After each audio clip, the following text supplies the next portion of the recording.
Good morning dear students. Last video में हमने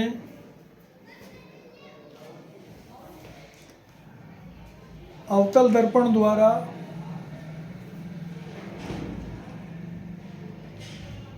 भिन्न भिन्न स्थितियों में प्रतिबिंब को बनने के लिए बोला था। इस वीडियो में हम अवतल दर्पण द्वारा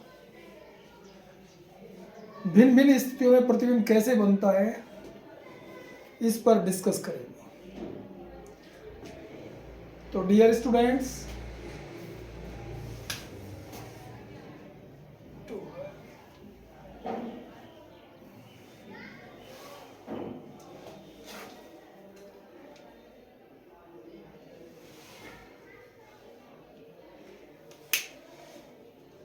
पहली स्थिति है जब वस्तु अनंत तथा वक्रता केंद्र के बीच स्थित हो। देखो, ये गोलीय दर्पण है।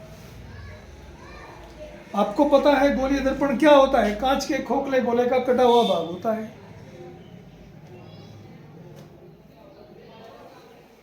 तो ये इसका वक्रता केंद्र हो गया बिंदु सी। बिंदु सी के बाहर अनंत की ओर जो वस्तु रखी जाती है अनंत और वक्रता केंद्र के बीच में रखी जाती है। जब कोई वस्तु वक्रता केंद्र तथा अनंत के बीच में हो, मैंने आपको बताया था प्रतिबिंब बनने के 3 नियम हैं। अगर कोई किरण मुख्य अक्ष के समांतर चल रही है तो सबसे पहले वो दर्पण के मुख्य फोकस से होकर निकलती है। अगर कोई किरण मुख्य फोकस से होकर निकल रही है तो दर्पण से परावर्तन के पश्चात मुख्य अक्ष के समांतर हो जाती है। 3 नियम है। पहला नियम, मुख्य अक्ष के समांतर चलने वाली किरण दर्पण से परावर्तन के पश्चात मुख्य फोकस से होकर जाती है।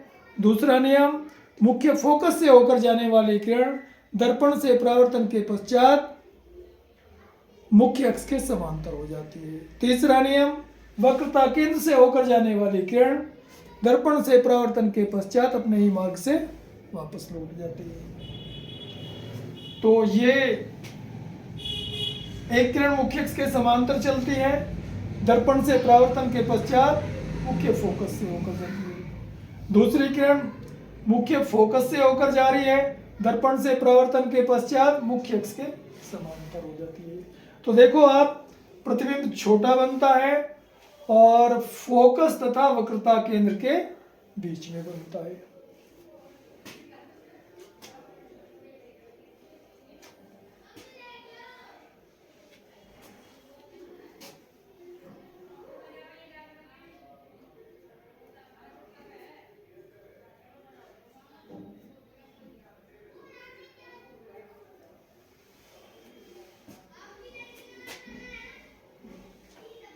प्रतिबिंब,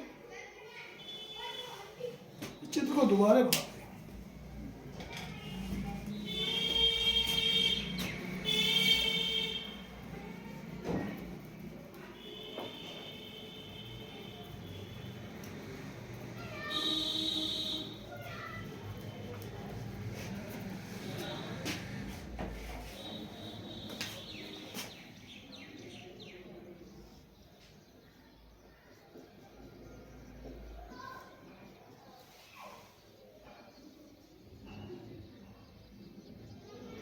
ये वक्रता केंद्र है, ये इसका फोकस है।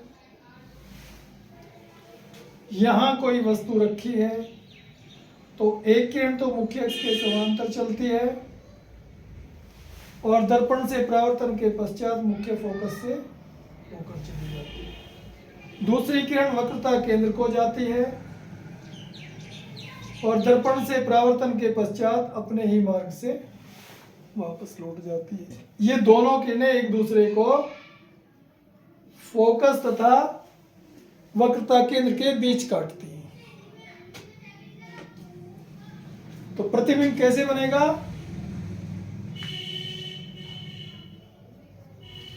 प्रतिबिंब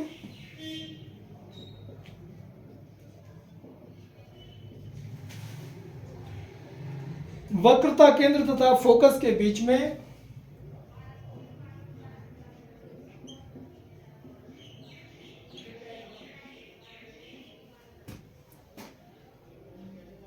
फोकस के बीच में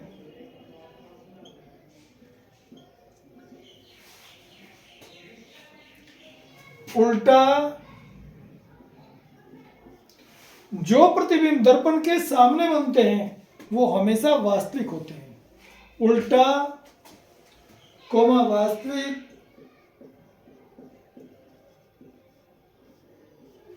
तथा वस्तु से छोटा बनता है।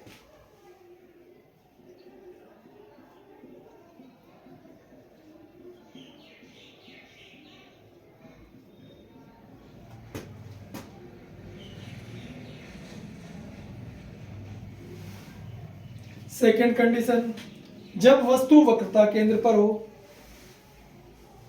ये वस्तु वक्रता केंद्र पर है। देखो, एक किरण मुख्य अक्ष के समांतर चलती है, दर्पण से परावर्तन के पश्चात मुख्य फोकस को होकर निकल जाती है। दूसरी किरण मुख्य फोकस से होकर जाती है, दर्पण से परावर्तन के पश्चात मुख्य अक्ष के समांतर हो जाती है। ये दोनों किरणें एक दूसरे को दर्पण के वक्रता केंद्र पर ही काटती हैं। तो इसका अर्थ है वक्रता केंद्र पर स्थित वस्तु का प्रतिबिंब दर्पण के वक्रता केंद्र पर उल्टा वास्तविक और वस्तु के बराबर बनता है। उल्टा कोमा वास्तविक और वस्तु के बराबर बनता है।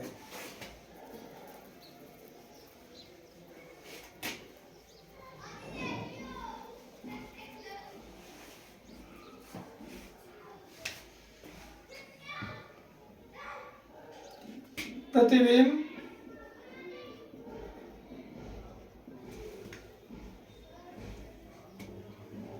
दर्पण के वक्रता केंद्र पर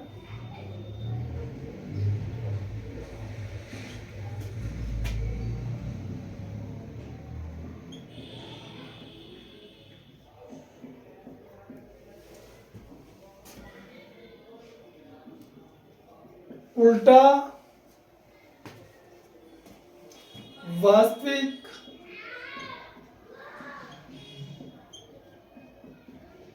तथा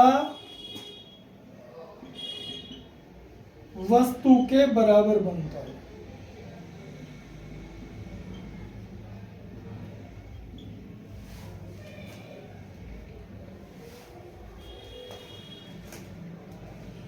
जब वस्तु किसी थर्ड कंडीशन, जब वस्तु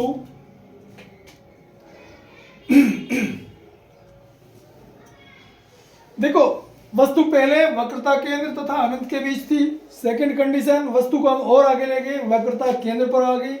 अब और आगे, जब वस्तु वक्रता केंद्र तथा फोकस के बीच में हो।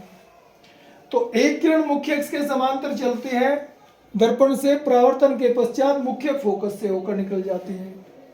दूसरी किरण मुख्य फोकस से होकर जाती है, परावर्तन के पश्चात मुख्य अक्ष के समांतर हो जाती है।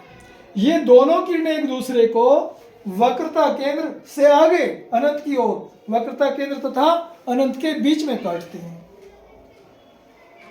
तो स्पष्ट है, वक्रता केंद्र तथा फोकस के बीच स्थित वस्तु का प्रतिबिंब वक्रता केंद्र तथा अनंत के बीच बनता है।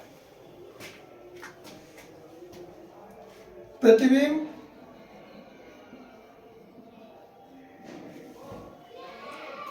वक्रता केंद्र तथा अनंत के बीच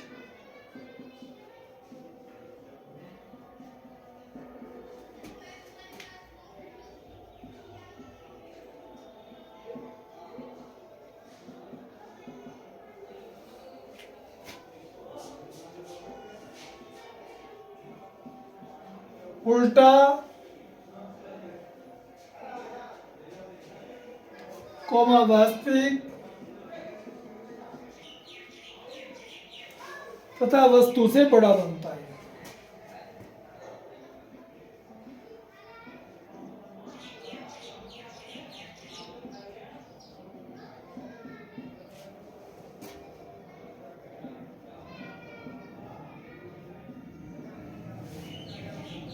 फोर्थ कंडीशन, पहली कंडीशन वक्रता केंद्र अनंत के बीच, फिर और आगे गए वक्रता केंद्र पर, फिर और आगे गए वक्रता केंद्र फोकस के बीच, फिर और आगे गए जब वस्तु फोकस पर स्थित हो।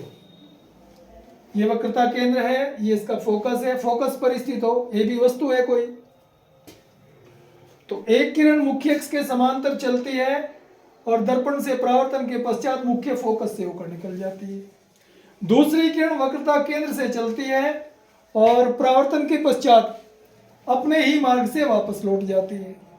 तो निश्चित रूप से देखो, आप देख रहे हैं आगे जो किरणें हैं, आगे किरणें गैप ज्यादा है, पीछे कम है, तो ये किरणें अनंत पर प्रतिबिंब बनाती हैं।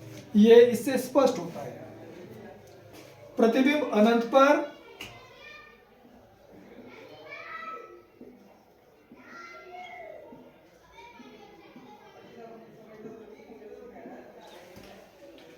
उल्टा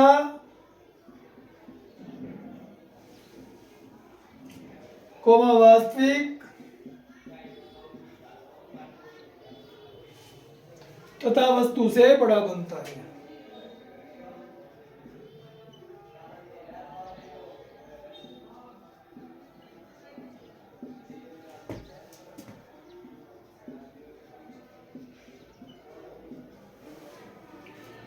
फोर्थ कंडीशन, जब वस्तु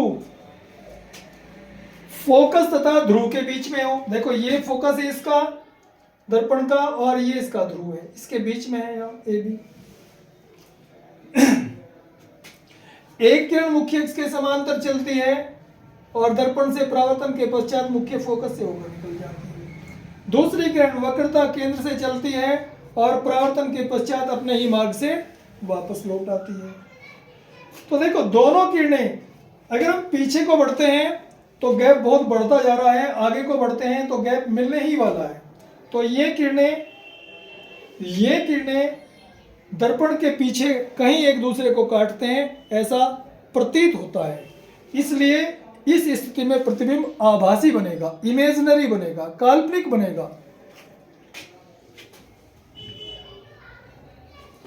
प्रतिबिंब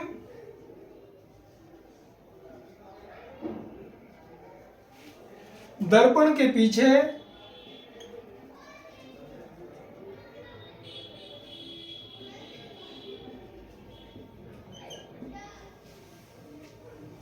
सीधा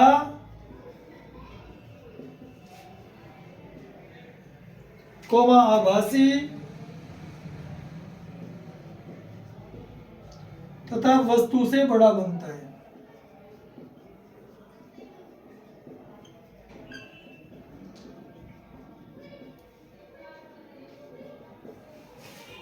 देखो अगर ये कंडीशंस आपकी क्लियर होंगी तो ये कंडीशंस न्यूमेरिकल के लिए बड़ी हेल्पफुल होंगी आपके लिए। आप इस स्थिति को देखकर, माना एक दर्पण की वक्रता त्रिज्या 10 सेंटीमीटर है तो निश्चित रूप से फोकस दूरी 5 सेंटीमीटर होगी। अगर कोई वस्तु 15 सेंटीमीटर की दूरी पर रखी है तो इसका अर्थ ये हो गया वस्तु वक्रता केंद्र तथा अनंत के बीच में है। अब आंसर आप निकाल रहे हो, वो आंसर ठीक भी हो सकता है, गलत भी हो सकता है, तो हमें ये मैसेज देता है कि प्रतिबिंब फोकस तथा वक्रता केंद्र के बीच बनेगा, यानी 5 और 10 के बीच में। अगर आपका ये आंसर आ रहा है ठीक है, तो ये कंडीशंस आपके लिए बहुत हेल्पफुल हैं। आप इन्हें सभी को याद करें।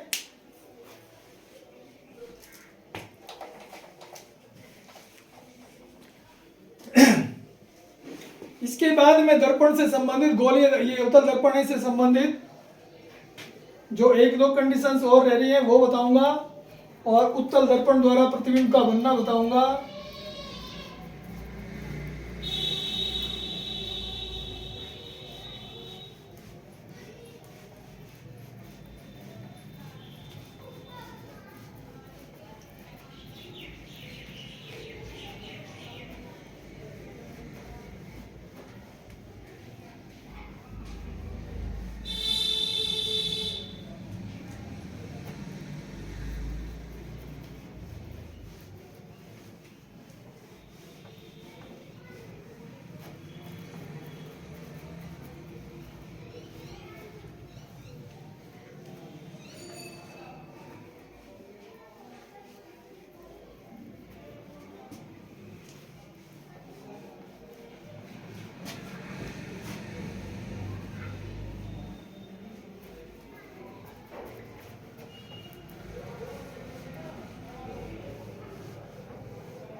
जब वस्तु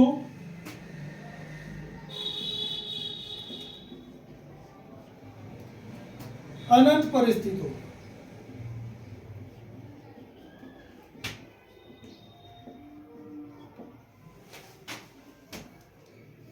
ये कोई दर्पण है, अवतल दर्पण आपका, ये ध्रुव है, वक्रता केंद्र यहां है, फोकस यहां है। देखो एक किरण मुख्य अक्ष के समांतर चल रही है, अनंत पर है वस्तु, कहीं से ले जाओ कि नहीं। तो दर्पण से परावर्तन के पश्चात मुख्य फोकस से होकर जाती है। दूसरी किरण वक्रता केंद्र से होकर जाती है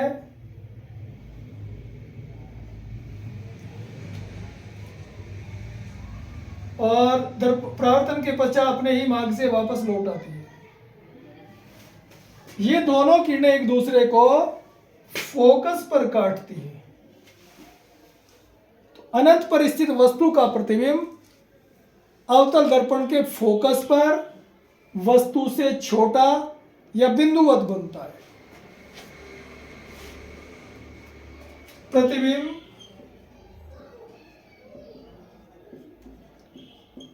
वस्तु से बहुत छोटा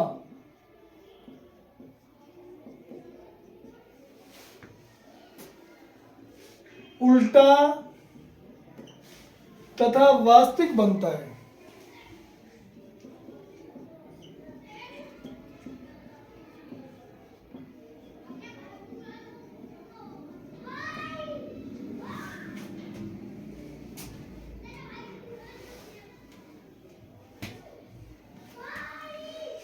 अब हम उत्तल दर्पण द्वारा प्रतिबिंब का बनना, उत्तल दर्पण द्वारा प्रतिबिंब कैसे बनते हैं।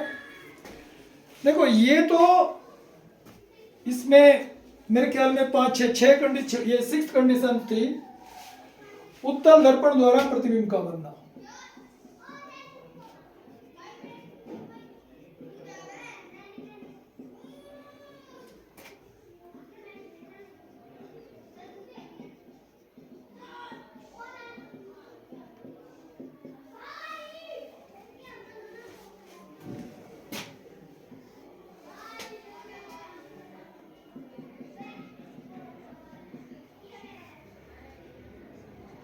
ध्रुव वस्तु अनंत पर है,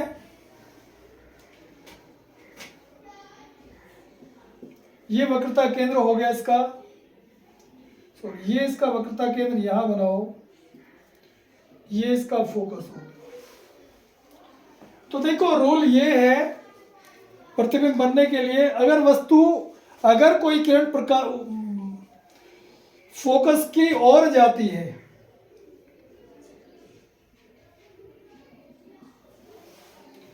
तो दर्पण से परावर्तन के पश्चात मुख्य अक्ष के समांतर हो जाती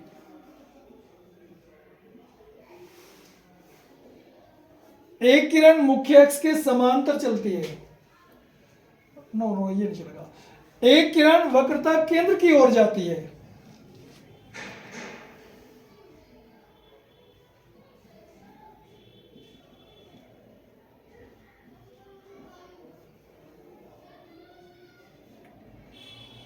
ये वक्रता केंद्र की ओर जाती है जो अपने ही मार्ग से वापस लौट जाती है।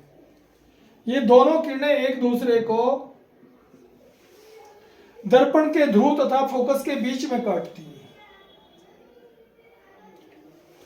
उत्तल दर्पण द्वारा सदैव प्रतिबिंब दर्पण के ध्रुव तथा फोकस के बीच में बनते हैं। इससे स्पष्ट ये होता है उत्तल दर्पण द्वारा